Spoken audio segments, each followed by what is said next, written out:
Chapter 5. Entering into the Infinite. From the beginning of time, man, in spite of his bodily appetites and desires, in the midst of all his clinging to earthly and impermanent things, has ever been intuitively conscious of the limited, transient, and illusionary nature of his material existence, and in his sane and silent moments has tried to reach out into a comprehension of the Infinite, and has turned with tearful aspiration toward the restful reality of the eternal heart. While vainly imagining that the pleasures of earth are real and satisfying, pain and sorrow continually remind him of their unreal and unsatisfying nature. Ever striving to believe that complete satisfaction is to be found in material things, he is conscious of an inward and persistent revolt against this belief, which revolt is at once a refutation of his essential mortality and an imperishable proof that only in the immortal, the eternal, the infinite, can he find abiding satisfaction and unbroken peace. And here is the common ground of faith, here the root and spring of all religion, here the soul of brotherhood and the heart of love, that man is essentially and spiritually divine and eternal, and that, immersed in mortality and troubled with unrest, he is ever striving to enter into a consciousness of his real nature. The spirit of man is inseparable from the Infinite, and can be satisfied with nothing short of the Infinite, and the burden of pain will continue to weigh upon man's heart, and the shadows of sorrow to darken his pathway, until, ceasing from his wanderings in the dream world of matter, he comes back to his home in the reality of the Eternal. As the smallest drop of water detached from the ocean contains all the qualities of the ocean, so man, detached in consciousness from the Infinite, contains within him its likeness, and as the drop of water must, by the law of its nature, ultimately find its way back to the ocean and lose itself in its silent depths, so must man, by the unfailing law of his nature, at last return to his source and lose himself in the great ocean of the Infinite. To re-become one with the Infinite is the goal of man. To enter into perfect harmony with the eternal law is wisdom, love, and peace. But this divine state is, and must ever be, incomprehensible to the merely personal. Personality, separateness, selfishness, are one and the same, and are the antithesis of wisdom and divinity. By the unqualified surrender of the personality, separateness and selfishness cease, and man enters into the possession of his divine heritage of immortality and infinity. Such surrender of the personality is regarded by the worldly and selfish mind as the most grievous of all calamities, the most irreparable loss, yet it is the one supreme and incomparable blessing, the only real and lasting gain. The mind unenlightened upon the inner laws of being and upon the nature and destiny of its own life, clings to transient appearances, things which have in them no enduring substantiality, and so clinging, perishes, for the time being, amid the shattered wreckage of its own illusions.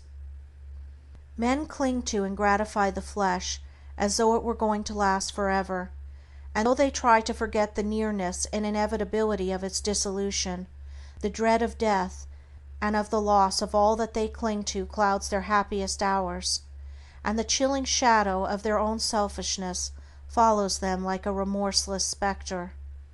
And with the accumulation of temporal comforts and luxuries, the divinity within men is drugged, and they sink deeper and deeper into materiality, into the perishable life of the senses, and where there is sufficient intellect, theories concerning the immortality of the flesh come to be regarded as infallible truths. When a man's soul is clouded with selfishness in any or every form, he loses the power of spiritual discrimination, and confuses the temporal with the eternal, the perishable with the permanent, mortality with immortality, and error with truth. It is thus that the world has come to be filled with theories and speculations, having no foundation in human experience.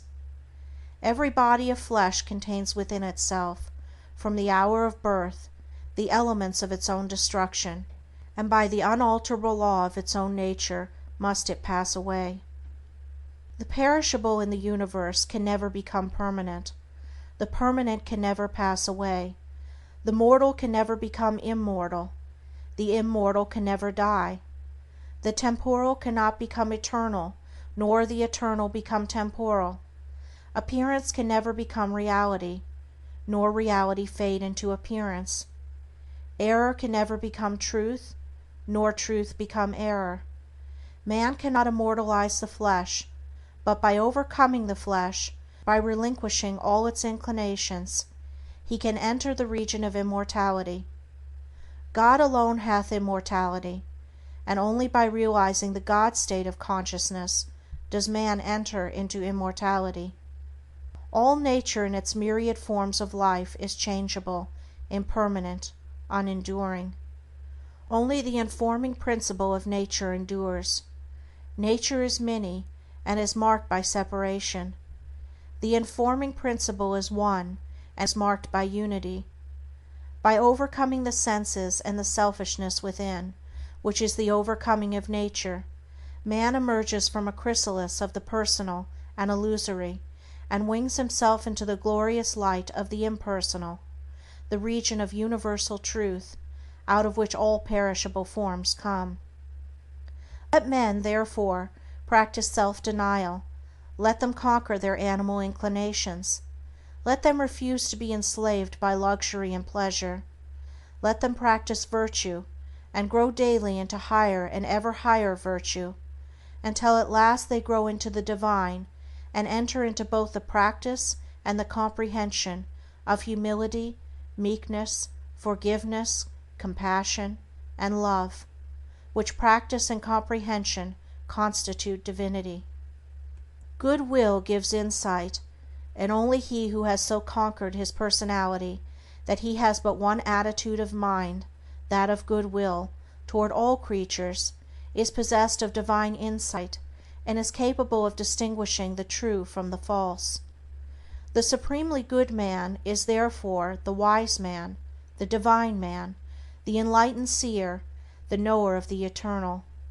Where you find unbroken gentleness, enduring patience, sublime lowliness, graciousness of speech, self-control, self-forgetfulness, and deep and abounding sympathy, look there for the highest wisdom, seek the company of such a one, for he has realized the divine, he lives with the eternal, he has become one with the infinite.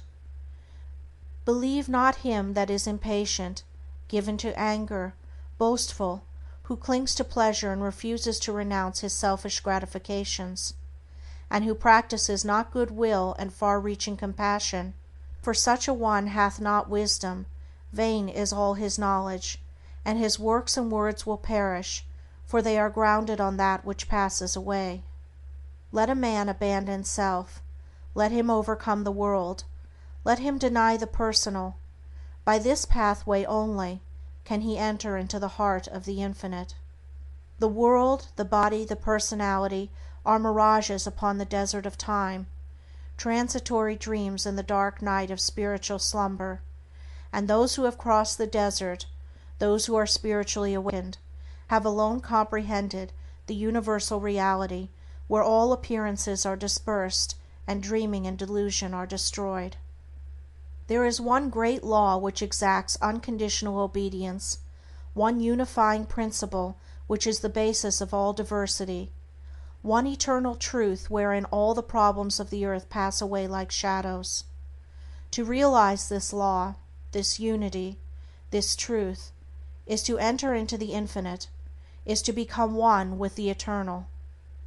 To center one's life in the great law of love is to enter into rest, harmony, peace. To refrain from all participation in evil and discord, to cease from all resistance to evil, and from the omission of that which is good, and to fall back upon unswerving obedience to the holy calm within, is to enter into the inmost heart of things, is to attain to a living, conscious experience of that eternal and infinite principle which must ever remain a hidden mystery to the merely perceptive intellect. Until this principle is realized, the soul is not established in peace, and he who so realizes is truly wise, not wise with the wisdom of the learned, but with the simplicity of a blameless heart and of a divine manhood. To enter into the realization of the infinite and eternal is to rise superior to time, and the world, and the body, which comprise the kingdom of darkness, and is to become established in immortality, heaven and the spirit, which make up the empire of light. Entering into the infinite is not a mere theory or sentiment. It is a vital experience, which is the result of assiduous practice in inward purification. When the body is no longer believed to be, even remotely, the real man, when all appetites and desires are thoroughly subdued and purified, when the emotions are rested and calm, and when the oscillation of the intellect ceases and perfect poise is secured, then, and not till then, does consciousness become one with the infinite. Not until then is childlike wisdom and profound peace secured. Men grow weary and gray over the dark problems of life, and finally pass away and leave them unsolved, because they cannot see their way out of the darkness of the personality, being too much engrossed in its limitations. Seeking to save his personal life, man forfeits the greater impersonal life in truth. Clinging to the perishable, he is shut out from a knowledge of the eternal. By the surrender of self, all difficulties are overcome, and there is no error in the universe but the fire of inward sacrifice will burn it up like a chaff. No problem, however great, but will disappear like a shadow under the searching light of self-abnegation. Problems exist only in our own self-created illusions, and they vanish away when self is yielded up. Self and error are synonymous. Error is involved in the darkness of unfathomable complexity, but eternal simplicity is the glory of truth. Love of self shuts men out from truth, and seeking their own personal happiness, they lose the deeper, purer, and more abiding bliss. Says Carlyle, "There is in man a higher than love of happiness. He can do without happiness, and instead thereof find blessedness." Love not pleasure, love God. This is the everlasting yea, wherein all contradiction is solved, wherein whoso walks and works, it is well with him. He who has yielded up that self, that personality that men most love, and to which they cling with such fierce tenacity, has left behind him all perplexity, and has entered into a simplicity so profoundly simple as to be looked upon by the world, involved as it is in a network of error, as foolishness. Yet such a one has realized the highest wisdom, and is at rest in the infinite. He accomplishes without striving, and all problems melt before him, for he has entered the region of reality, and deals, not with changing effects, but with the unchanging principles of things. He is enlightened with a wisdom which is as superior to ratiocination as reason is to animality. Having yielded up his lusts, his errors, his opinions and prejudices, he has entered into possession of the knowledge of God. Having slain the selfish desire for heaven, and along with it the ignorant fear of hell, having relinquished even the love of life itself, he has gained supreme bliss and life eternal, the life which bridges life and death, and knows its own immortality. Having yielded up all without reservation, he has gained all, and rests in peace on the bosom of the infinite. Only he who has become so free from self as to be equally content to be annihilated as to live, or to live as to be annihilated, is fit to enter into the infinite. Only he, ceasing to trust his perishable self, has learned to trust in boundless measure the great law, the supreme good, is prepared to partake of undying bliss. For such a one there is no more regret, nor disappointment, nor remorse, for where all selfishness has ceased these sufferings cannot be, and whatever happens to him he knows that it is for his own good, and he is content, being no longer the servant of self, but the servant of the Supreme. He is no longer affected by the changes of earth, and when he hears of wars and rumors of wars, his peace is not disturbed, and where men grow angry and cynical and quarrelsome, he bestows compassion and love. Though appearance may contradict it, he knows that the world is progressing, and that through its laughing and its weeping, through its living and its keeping, through its follies and its labors, weaving in and out of sight, to the end from the beginning, through all virtue and all sinning, reeled from God's great spool of progress, runs the golden thread of light. When a fierce storm is raging, none are angered about it, because they know it will quickly pass away, and when the storms of contention are devastating the world, the wise man, looking with the eyes of truth and pity, knows that it will pass away, and out of the wreckage of broken hearts which it leaves behind, the immortal temple of wisdom will be built. Sublimely patient, infinitely compassionate, deep, silent, and pure, his very presence is a benediction, and when he speaks, men ponder his words in their hearts, and by them rise to higher levels of attainment. Such is he who has entered into the Infinite, who by the power of utmost sacrifice has solved the sacred mystery of life. Questioning life and destiny and truth, I sought the dark and labyrinthine Sphinx, who spake to me this strange and wondrous thing: concealment only lies in blinded eyes, and God alone can see the form of God.